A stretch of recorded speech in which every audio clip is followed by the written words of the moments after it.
नमस्कार दोस्तों, भजन भक्ति चैनल में आपका स्वागत है।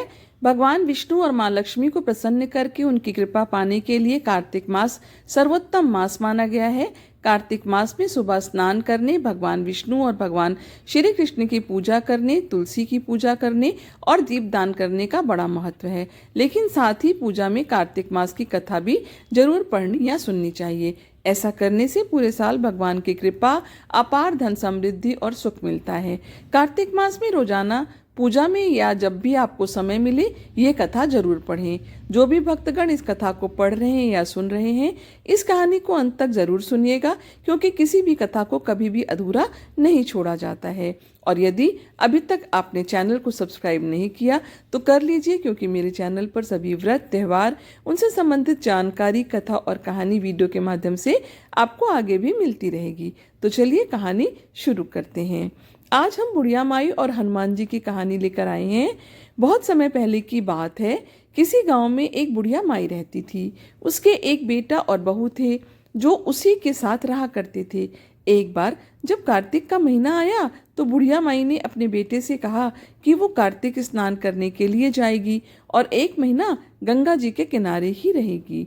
ये सुनकर बेटे ने अपनी पत्नी से कहा कि माँ के लिए 30 लड्डू बनाकर दे दो, ताकि वह पूजा पाठ करके उस लड्डू को खा सके। बुढ़िया माई की बहू थोड़ी गुस्से वाले स्वभाव की थी। सारे घर का काम उसके सर पर, उसके ऊपर से लड्डू भी बनाने हैं। बहू ने गुस्से में आकर जैसे तैसे 30 लड्डू बनाकर अपनी सासू को दे दिया। बुढ़िया माई कार्तिक स्नान के लिए अपने घर से निकल गई। गंगा जी के किनारे पहुंची और एक झोपड़ी बनाकर वहीं रहने लगी। वो रोज सवेरे उठकर स्नान करती, पूजा पाठ करके जैसे ही एक लड्डू निकालकर खाने लगती तो हनुमान जी बंदर के रूप में आते और बुढ़िया माई खुशी खुशी वो लड्डू उस बंदर को दे देती। बूढ़ी माई को बंदर को लड्डू खिलाने में बहुत खुशी मिलती थी। हनुमान जी बुढ़िया से बहुत खुश थे। इस तरह से कार्तिक का पूरा महीना बीत गया और सभी 30 के 30 लड्डू हनुमान जी बंदर के रूप में खा गए।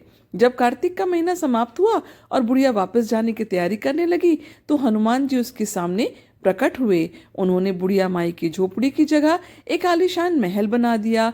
उसका घर धन दौलत से भर गया। अन्न धन के भंडार लग गए। उसकी काया निरोगी हो गई। यह सब होने के बाद वह अपने बेटे के पास वापस आई। बूढ़ी माई को इतना धनी देखकर उसकी बहू ने मन में सोचा कि अगले साल कार्तिक मास में अपनी माँ को कार्तिक स्नान के लिए मैं भी जरूर भेजूंगी। और अगले वर्ष कार्तिक आने पर उसने अपनी माँ को कार्तिक स्नान के लिए कहा और अपनी सास के धनवान बनने की सारी बात उन्हें बता दी। बुरे मन से उसकी माँ भी कार्तिक स्नान पर जाने के लिए तैयार हो गई।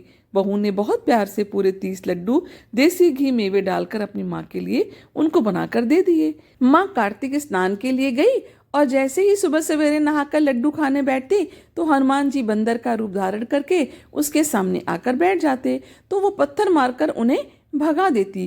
कहती, इस एक लड्डू से मेरा पेट तो भरेगा नहीं, तुम्हें मैं और दे दूं। ये रोज का नियम था। पूरे 30 दिन तक यही चलता रहा। जब कार्तिक का महीना खत्म हुआ तो हनुमान जी फिर से प्रकट हुए और उन्होंने बहू की माँ के घर को कूड़े के ढेर में बदल दिया और उसकी माँ को कोढ़िन बना दिया। इधर कार्तिक का महीना समाप्त होने पर उस बुढ़िया की बहू ने अपने पति से कहा कि कार्तिक का महीना समाप्त हो गया है, आप मेरी माँ को गाजे बाजे के साथ लेकर आओ। लड़का जब अपनी सास को लेने गया तो वहां देखता है कि उसकी कुटिया की जगह कूड़े का ढेर लगा है और वहां उसकी सास कोढ़िन बनी बैठी है।